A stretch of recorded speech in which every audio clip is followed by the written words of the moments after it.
Henry Ford, when he was talking about, automobiles in the early days, he said, if you asked a customer what they wanted, they would have told you they wanted faster horses. And they made the car. So for us, it's like, yeah, we can ask our customers what they want, but sometimes a customer doesn't even know quite how to articulate that. And we try to take on those challenges and really solve those problems.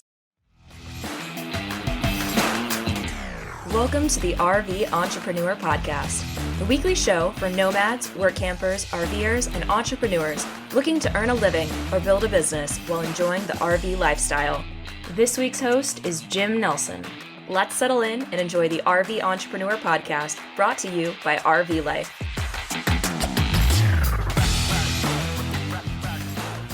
I'm so excited to share this chat I had with Chris and Jen from Escapod Trailers. Hello, I am Jim with RV Life, your host for this episode of the RV Entrepreneur Podcast. I'm excited because when I think of teardrop trailers, I've always pictured those DIY minimalistic builds you see many people making. I didn't think you could get the comforts of an RV in such a tiny rig, or that they'd be rugged enough to take on any serious overland excursion. That is, until now. The Escapod is a solid little unit with a ruggedized suspension and 2 trim levels to meet the needs of anyone hoping to get off the beaten path and enjoy their stay. And the story behind the company is another example of some adventurous folks who built an excursion rig to meet their own demanding needs to be comfortable when hitting the trail to get away from it all. We talk about trends in the RV industry, the way manufacturing is a lot like professional kitchen work, and how product development can be similar to birthing your baby and watching it grow up. And we discuss how telling your brand story and getting others to share it is vital for marketing in today's competitive marketplace. Don't miss Kimberly's article on storytelling marketing at therventrepreneur.com/news for a deep dive on that. But I digress. We cover quite a bit here, so let's get started right after this short break. Bid farewell to the stress of travel planning with RV Life Trip Wizard. This feature allows you to customize your routes, avoid potential hazards, and even discover the best campgrounds based on real user reviews. It's not just about reaching your destination, it's about enjoying the journey. And with RV Life Trip Wizard, every journey is effortless. Learn more about this game-changing feature at rvlife.com. Thank you guys so much for joining me. I'm really excited to talk about Escapod Trailers. Thanks for having us. So we met through Dylan Brown of Terra Bikes. I recorded a great interview with him on episode 313. People might want to check that out. We met because we both have Project AM lightweight truck top campers. And my wife and I, we enjoy getting way off the grid. We've traveled, for 16 plus years in a fifth wheel, but we were kind of getting too comfortable. So we've downsized into this truck camper. It's a lot more like camping again. And we see some sort of small ruggedized trailer in our future. So I'm excited because you guys do make the Escapod or Escapod trailer. And I can't wait to dive into that story. But first, real quick, this is technically the RV Life Entrepreneur Podcast. So I start all my shows with 2 quick questions. When were you two first introduced to the RV life? What did that look like? What shape did it take? And what does that look like now? Just you or me? Chris always looks to me to tell the storytelling. Yeah, if there's a subjective question, I look at Jen, and then if there's a nerdy building question, then she'll look at me.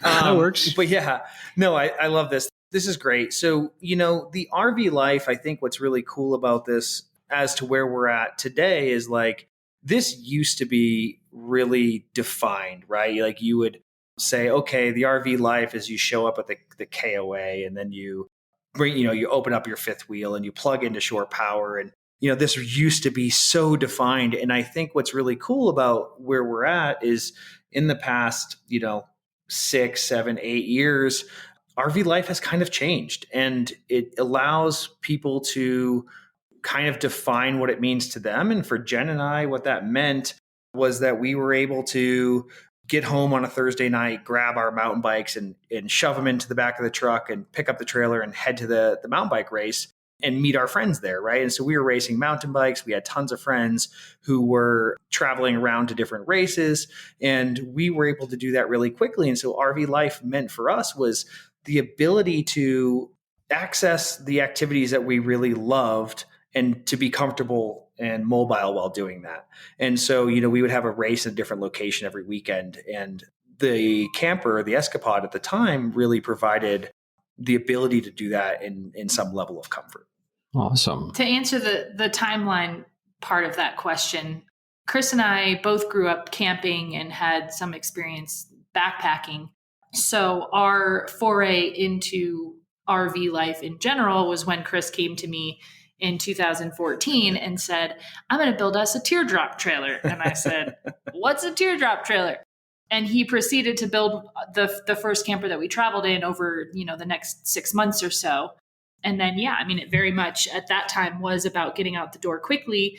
And, today it's still about being able to get out the door quickly, but now we have, 2 kids in tow, a little more going on. Quick is redefined. Quick is redefined for sure. Quick is relative, but it's made it all possible. And this all led into launching Escapod and a manufacturing business. We're going to dive into that. But by starting that, you guys are entrepreneurs. What does it mean to be an entrepreneur? What does it take? Entrepreneurism. Ooh, it takes nerves of steel and naivety, maybe. Chris had always had desires of starting his own business. I, from a very young age, had the fortunate opportunity to pursue my passion. I became a professional skier at 17 years young. So before I could even really conceptualize what it meant to be an entrepreneur, in many ways, I was one. And when he came to me in 2016 and said, I want to turn this trailer thing into a real business, I just looked at it as an opportunity for him to follow his passion and create something. And I think, being an entrepreneur does allow you to do that. It allows you to turn the things that you love and you're excited about into something that can support your livelihood. It can sound really nice and idealistic. It's not always so easy. I think you end up working much longer hours and a lot harder for yourself than you do for other people. But the return and that investment, you're building your own skill set and you're setting yourself up for your future. And so the return is always there in some form. Definitely a lot more rewarding if you ask me. And I believe it sounds like this launch into manufacturing was your first entrepreneurial effort, that your first business you've launched. What did you do in your previous lives? I mean, did you have manufacturing experience? Yeah, so I come from a history of hospitality, so restaurants and hotels specifically. Towards the end of my career, I was brought in as a general manager into, either struggling or failing businesses at the time, mainly because I have a lot of energy around fixing things. I love to build process to identify where things are breaking, and I love the need to change things quickly in order to make something better. And so, people often miss that food service is all about production. Sure. If you look at a production line, it's no different than any other product line. In many ways, it's more complicated, right? Like, luckily, trailers don't spoil and trailers don't make people sick. Well, some trailers make me sick, but the truth is that, the production line that occurs in a restaurant is no different than the production line that occurs in our physical space of building trailers today. A lot of the employees are similar, and what drives them is similar. So if you have, a chef, you guys have seen all the shows. It's like this chef is like passionate about food and where the product comes from. And that's no different than an engineer that's designing product, right? They are a chef of the physical world, and working with that type of person is really no different. Because a lot of times passion drives that. Dealing with a welder is no different than dealing with a cook on the grill. They have the same type of personality, they have the same drive, they have the same pride for what they do, and so there's more similarities than I think that people realize. I love this analogy. I've spent a lot of time in kitchens in one of my previous lives, and there's lots of ingredients and an audience that demands the best. That, if they're going to pay a lot for an expensive meal, they want the best thing, and they'll send it back if they don't like certain things. So tell me about the Escapod trailer. For those who haven't seen this, it's amazing. It's the one thing that intrigues me about it is like one solid body from what I believe. But what are the key features? It's a teardrop trailer, like you said, but what are the basic specs? What does it weigh? What kind of vehicle is required? In a nutshell, what's the Escapod? So we have currently, our product is the Topo 2. We have two different trim levels of the Topo 2, the Nomad and the Voyager. The Nomad we just launched at the beginning of October. The Nomad starting weight is 1,650 pounds. The Voyager weighs in around 1,920. So just under 2,000 pounds. And, I think the things that make the Topo 2 in general special is that monocoque body. So it's a single piece shell, but it's also structural. So there's no separate structure from that exterior shell, which just means there's nothing to rattle apart as you take this down the road. All of our trailers are designed to get away from the crowds, to handle really rough terrain. So they come standard with our free ride suspension, which is an independent suspension system that Chris designed amidst the pressures of the pandemic. We weren't satisfied with the products that we had available to us. And he was, again, just inspired to make something better than what existed and to make something specific for the size and function of our trailer. So the free ride suspension came to be through all of that. And we back our trailers with a 5-year manufacturer's warranty, which is pretty serious in terms of the RV world. It's not always the easiest thing to manage and handle as a growing organization, but we believe in our product and we believe in the entire experience of not only your experience using your trailer, but interacting with the business and the journey as you're waiting to get your trailer that is designed just for you and built just for you, but also, taking care of you after the fact. Because these are lifelong purchases for a lot of people. They're products that, with the way that they are designed and the construction processes that we're using now, can really last for decades. And people think about being able to hand these down to their kids. We have a lot of customers that like to reference that the Airstream, the longevity of something like an Airstream. And that is really what we're striving for. So it sounds like you guys are building these from the ground up, suspension and all, and I don't know is it a fiberglass shell, or explain monocoque? What exactly was that term all about? I'll let Chris dive into that this is great. Further. What's really special about the Topo 2 is the fact that we do design the Topo 2 with composites. Or build the Topo 2 with composites. And what's really special in that, because composites in the RV industry aren't all that special. If you look at a Jayco, or if you look at like an Ember, you have composite walls. What that is composite sheeting that is then cut and then affixed, usually through an adhesive, to the exterior of some sort of skeleton. Laminate process. A lamination process, right? Yeah. They do it. I mean, we used to do it in Topo 1 with aluminum. You can do it with composite sheeting. You can do it with wood and put a covering over it. So there's so many different ways to do this idea, right? And so composites aren't really all that special in the world of RV or new, I should say. What is new is the way that we took a look at composites. And so what we did is we took a look at the aerospace industry and designed the Topo 2 with a process called infusion. And what infusion allows us to do is to take fiberglass, lay it into a mold along with other items. So PET foam, magnets, plywood, whatever we want to lay in the mold, to put a bag over the mold and then pull through suction resin that basically saturates the cloth and everything inside. And so what you end up with is a structure that doesn't need a substructure under it. So if you look at that Jayco, you might see that there's a wood substructure underneath of the composite that when Jen talked about rattling or coming apart, that's where you see your failures. Right. And so if you take a look at the Topo 2, the entire structure of the body is all one piece, including the PET foam, which is the insulation and also the strength to the product. And so what you ended up with was that really lightweight trailer as well, which is, we have tons of capability at 1,600 pounds. I mean, it's real. It's not a cheap process. And the other part is it takes skilled labor. It's not just, put it on the CNC machine and cut it out. It's a very skilled process, which is really cool. So monocoque in particular, did I get that word right? And what does that stand for? Mm-hmm. Yeah. So basically, in layman's terms, it just means that the entire thing is one piece, right? We're not doing on the body itself, we're not doing secondary bonds or any secondary mechanical attachments. In layman's terms, It means that the body supports itself. The shell is the frame. It's strong the enough that it supports the structure. itself. Yeah, it is the structure. Right. There is no frame. It is the structure itself. There is no internal frame, right? We just have the frame underneath the trailer that everything sits on top of and then gets towed down the road.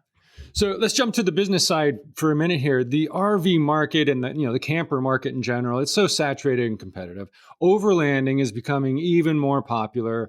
How did you guys launch Escapod so that it stands out from the rest of the rugged trailers out there and small lightweight RVs that people want to take?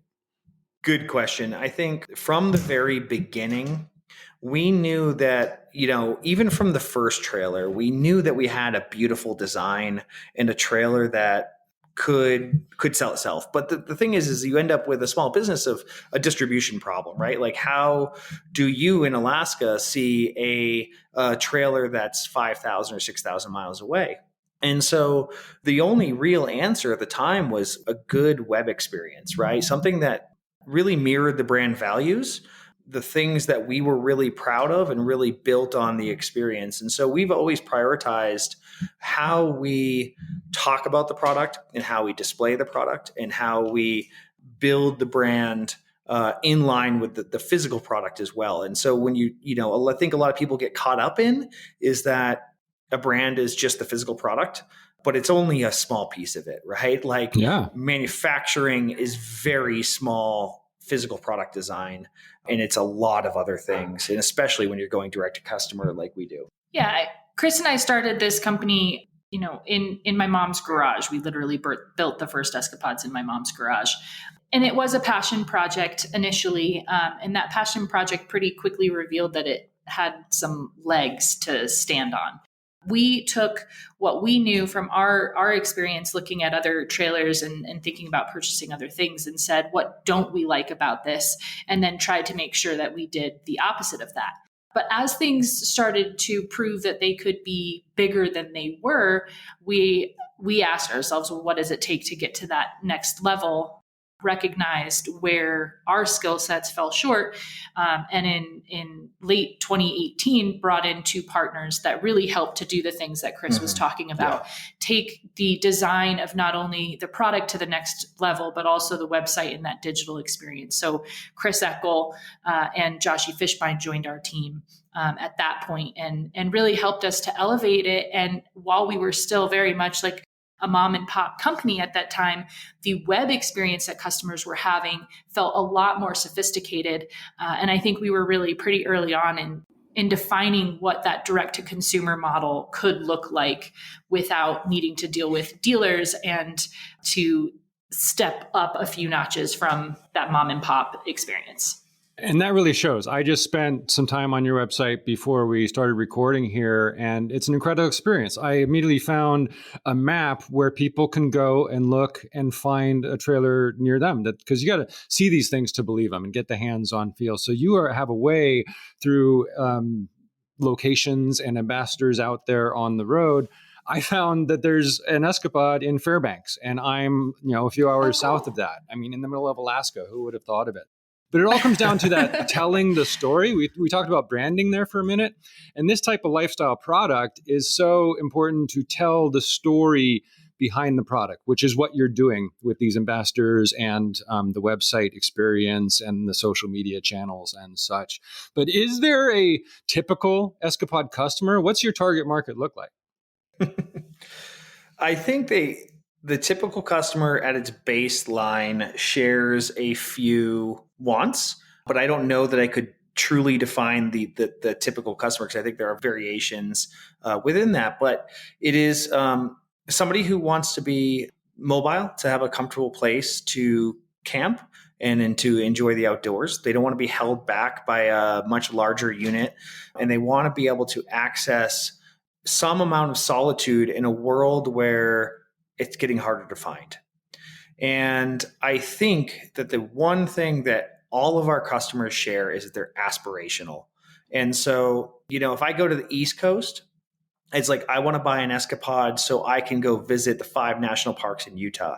And if I come to Utah, it's like, hey, I want to get an Escapod so I can travel to Alaska and experience true, solitude in the last frontier, right?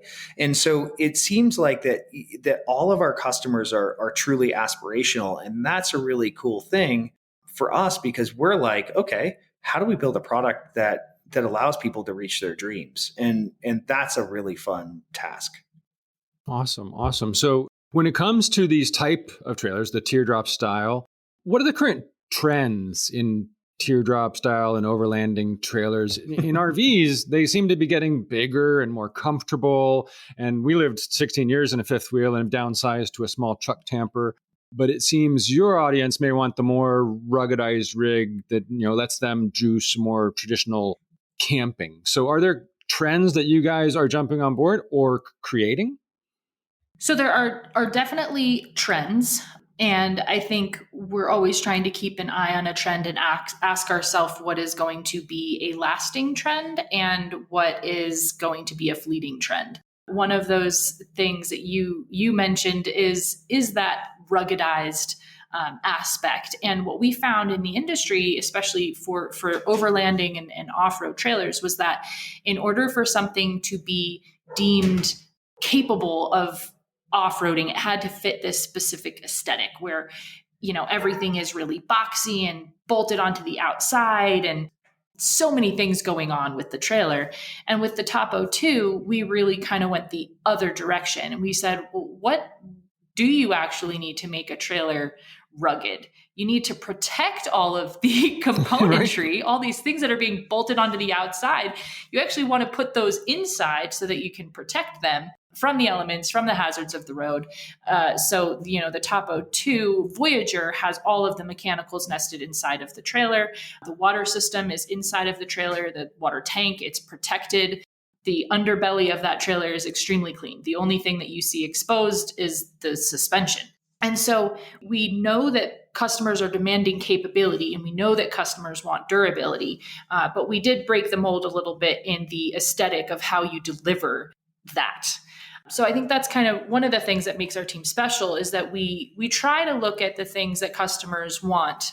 There's a Henry Ford, when he was talking about, automobiles in the early days, he said, if you asked a customer what they wanted, they would have told you they wanted faster horses, and they made the car. So for us, it's like, yeah, we can ask our customers what they want, but sometimes a customer doesn't even know quite how to articulate that. And we try to take on those challenges and really solve those problems, and then find the right way to communicate to the customer that here, this is how we've actually solved the problem that you have and why this trailer suits your needs. Ever found yourself lost in the middle of nowhere with no signal? With the RV Life app, that's a thing of the past. Enjoy reliable offline navigation, lane guidance, and turn-by-turn voice directions, ensuring you're always on the right path. Navigate the open road with ease and confidence. Visit rvlife.com to download the app today and start exploring without limits. So that's a perfect segue into my question that I had about, you mentioned 2 different trim levels for the trailer. How do each of those satisfy the specific needs of those 2 separate customers? Yeah, great question. The Voyager is going to have all of the bells and whistles. So all of the capability is going to be fully integrated into that trailer. It comes with a 21-gallon water tank, 2-burner stove fully integrated. And all of these things, once you flip a switch and, push a button, everything works like it would work in your house. You turn the heat on in a similar way. As long as the propane tank is open, you're going to have your access to your hot water and your cabin heat. You can use the water system in the freezing months. The customer that we have in your area up in Alaska camps in below freezing temperatures all the time and has full functionality of his trailer, which is, especially in a trailer of this size, a very, very special thing. I think we're the only company to truly do it. And this trailer, the Voyager, will come with a slightly higher price tag. It's simple in the fact that everything is all ready to go, but it may require a little bit more maintenance, and it's less flexible in terms of how you can use it or outfit it, because we have put everything in it and said, this is where these things go. So the Nomad is a simplified version of the Voyager. It still uses that same body construction. The suspension still has that same warranty. So all of the things that we believe are the most important qualities of a trailer in terms of an insulated, comfortable place to sleep, plenty of storage, makes your camping experiences easier and faster to get out the door. Both trailers have that. The Nomad is a little bit more flexible in terms of how you can use it. So we have removable water jugs, for example. You can use our system or you can incorporate your own water system. We have an area where you can store your own collapsible and portable stove, and you can either set that up at the trailer or you can bring that over to a picnic table if you're camping at a campground. And if you don't have a campground because you're truly off grid, you can set that up within the constraints of your trailer and use the stove there. There's tons of storage in the Nomad, a lot of open space inside of the cabin. So it's going to be a great option for people that have kids and need a little bit more storage space to bring along clothing or different accessories for life at camp. So both just serve a really great camping experience, but just in a slightly different way. And it sounds like you're really addressing the needs of that specific niche of the people that want to get out there but still be comfortable. Because when I first thought of teardrops, I think of the DIY minimalistic. There's no water system, there's no power system. But then on the other hand, I've seen ones that are getting teardrop shape, but I wouldn't call them a teardrop because they're so much bigger, or they even have a whole hatch that gives you a roof extension, and you're kind of meeting that middle ground and helping people get back out there. So walk me through your kind of product development cycle. Do you follow trends in the marketplace, or do you break new ground, or how do you make these decisions about new models and options? Yeah, I think a little bit of both. We, of course, look around us and try to kind of determine what the next step in the market is. I think that the Nomad is a relatively new release for us, and that's because we wanted to offer a trailer that was more customizable. And we had heard people saying, hey, listen, like I already have the stuff that I've camped with for the past 20 years. I just want a platform to use the equipment that I already own, right? And so in that case, we really looked to the market to tell us what we wanted to do next. That said, we are definitely a leader in the teardrop market. We've had multiple calls with larger companies and smaller companies, and it's like there is information sharing across us because we are trying to kind of all accelerate together, and so we're always trying to lead the trends as to what quality looks like for a manufacturer, as to what production quantity looks like for a manufacturer. And we've done a really good job of kind of guiding that trend. We've maintained a direct-to-customer base, which is very hard to do as you scale, and you own a lot more of the risk. But we do feel it's really important for us. We're able to control the customer experience, unlike the larger brands are. The larger brands hand off a trailer to Big Bob's RV box store, and then they hand off the entire experience, where we're able to control that front to back, which is pretty amazing. That is amazing. When did this begin, and what have been the greatest challenges since then? And then how has that been affected by COVID? Sure. It's so funny. I mean, it's, you asked about entrepreneurship at the beginning of the podcast, and I think as an entrepreneur, you got to love challenge. You have to have a higher than probably what some would consider acceptable level of risk. And so if you ask me what the biggest challenge was a year ago, it's a very different answer than what it is today. current state of the market, it shifts to how do you earn sales in a market where interest rates are really high and you're selling a capital item, which is expensive. A year ago, it might have been, okay, we're kind of coming out of COVID. How do you increase production? And then a year before that was, how do you get the parts? Right. And so every day with entrepreneurship, you're lucky to be served a new problem. And that just means that you're able to continue to grow and separate yourself from the competition, right? You hope. And the reason that you're an entrepreneur is you firmly believe you can do it better than those around you. If you're going to open a bagel shop in your hometown, you feel like you probably have the best bagels or the best cream cheese, and if you're going to build a trailer in a market that does have a lot of competition, you better believe that you have something really special. And I think that challenge is what creates special. Well said. But when it comes down to the COVID pandemic in particular, the RV industry kind of blew up then. You couldn't find a van back then. They were all back ordered. So you guys launched just prior to this and then how did COVID play a role? Right. We launched the Topo 2 just prior to COVID, or at the very beginning of COVID. No, false. Untrue. Not timeline right. is bad. Definitely. Maybe I'll let her answer the timeline stuff. I'll answer the question. Let me take this one. The company we founded in June of 2016. It was just Chris and I.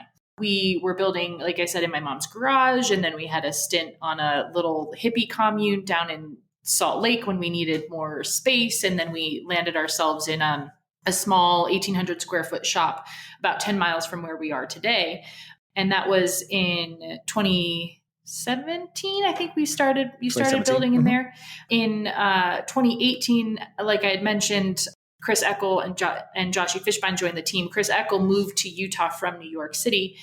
Chris Hudak left his restaurant job, and the two of them started building in this 1,800 square foot shop, and we're just cranking out trailers, the two of them. In late 2018, we hired our first employee.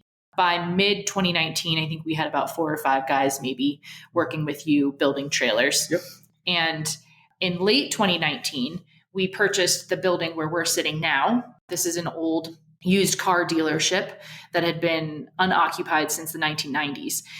The reason we purchased this building and started renovating it was because we, at that time in late 2019, had about a 15-month lead time. We had maxed out our production capacity in this shop at about 3 trailers a month and, had 45 customers in the queue. And we wanted to be able to serve more customers because they wanted our product. So we took the leap to expand and moved into this 10,000 square foot building. The renovations were complete in March of 2020. I had a baby in March of 2020, and then the pandemic hit.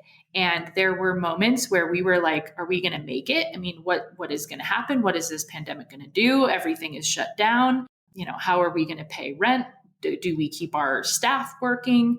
And navigated that to the best of our ability. And then, sure enough, for the RV industry, the pandemic ended up being a very good thing for RV demand. And despite moving in here and shrinking that queue down, we pretty quickly got that queue back up to about a year long because we scaled our production up to about 10 trailers a month fairly quickly. And in July of 2020, sold 60 trailers in a single month, pre-sold, right? We weren't building them and delivering them, but we had 60 customers signing purchase agreements saying we want one of these and we're going to wait for it. So that was wild. And then like Chris mentioned, it was just that whole phase was like figuring out how to increase production to meet demand. And then it was how do we produce the number of trailers that we're capable of producing when we don't have the parts to produce them? I was just joking the other day. I'm like, man, remember when we were trying to solve the problem of how to get the dumpster emptied quickly enough? Like things like that. And all of a sudden you're on the other side of that. We launched Topo 2 in 2021, but started designing it in late 2020. And in part was to solve the productionization problem and being able to scale our production, which with our original product, we didn't feel like we could do. And then through, the whole process internally with our team figured out here's how we can make this trailer really exceptional and take the need to build something quicker as an opportunity to also build something better. And that's kind of what brings us to the Topo 2 today and the 2 different trim levels and now trying to navigate, like Chris said, on the other side of that surge in demand is how do we settle into what is going to be the continued demand for our product and make sure that we can continue to grow and achieve all of our goals and support our customer base as well as our employee base and check all the boxes. That's a good problem to have. And it goes back to, seeing those challenges, getting through them and coming out ahead. And it sounds rewarding to come out the other end of COVID, having done all that. But what's been the most rewarding part since you've started this Escapod Trailers business? You or me? It's probably different for both of us. Where to begin? Where to begin? No, I think it's the employees. I mean, it's really the fact that we have 50 employees here that we feel really dedicated to make better lives for and to give opportunity for. We have people who drive huge mileage to show up every day because they love what we're doing. And so, we're driven, or at least I'm driven to provide them with further opportunities and to give them the ability to grow within Escapod, which is really cool. We've had employees who have gone from floor sweeper to CNC operator to manager or supervisor, and it's really cool to have that growth alongside other humans, and that's one of the coolest parts that just drives us to make sure we're really successful and to continue to offer jobs here in rural Utah. That's cool. It is sometimes astounding though when I had a moment just walking through the shop the other day where I was looking at the new Nomad and the Voyagers that it's sitting next to, and where the first trailer that we built is nothing like the trailer that we're producing today. And it was in 7 short years that we went from building with materials that you can buy in Home Depot and hand tools to something that took millions of dollars of investment in order to create. And in looking at it, I mean, if you showed that trailer to Chris 7 years ago and said, you're going to design and build this, and you're going to have a company that produces this, I don't know that you would have believed that. Yeah. It's unfathomable. And somehow we got here because we are always just willing to take that next step and push ourselves. And largely Chris's fearlessness has allowed us to do that. And he's a great leader and visionary that has really rallied to create something great. And yeah, we're pretty lucky. So I'm going to cry. That shows. And I can only guess that it's kind of like having a baby. I mean, you had this child, not the literal child, but you gave birth to Escapod Trailers, and now you're watching it grow up and evolve. And it's going to evolve as much as you feed and nurture it. So that comes down to the marketing and the promotion and the sales and getting the word out there. And I wanted to talk about marketing for a second. I noticed you guys have a genius little marketing thing going on called If You Fly, We'll Buy. You'll actually reimburse people up to $500 if they fly in to Utah to see your unit and end up buying one. What has been your most successful or genius marketing idea? I thought that was pretty genius. Is that it? Or what else have you guys done to, I notice you have ambassadors. What have you done on the marketing side to, help nurture this baby? I think if I was going to part wisdom, which I don't know that I can, but please do, would be that, please. Yeah, exactly. You have marketing is all about, you have this captive audience, right? And so you maybe have, 10,000 people in your newsletter subscription or 100,000 people in your newsletter subscription, right? And at least for the captive audience marketing, it's always trying to figure out how to, we always say ripen the fruit, right? We have people who are maybe right on the edge, but is it You Fly, We'll Buy that gets them to purchase? Is it offering zero down financing that gets them to jump over that ledge, right? And so you're always trying to adjust your strategy to really what suits the market environment and the people that are close to the purchase process. Now, to get them into that marketing funnel is different strategy, right? So maybe it's a big leap for me to tell you there's zero down financing if you've never heard of Escapod, right? And so the marketing around how do you get someone to engage with the brand is different than the marketing of how do you get somebody to purchase a product. And it's very similar in the sense of you're always trying to figure out what's going to get people to start to engage with the brand. We do great with the Made in America part, right? People love to see our workers building trailers. And that is a really great way that we continue to engage with people in the process and getting them into our marketing flows. What do you think, in general, the future of RV and teardrop manufacturing looks like?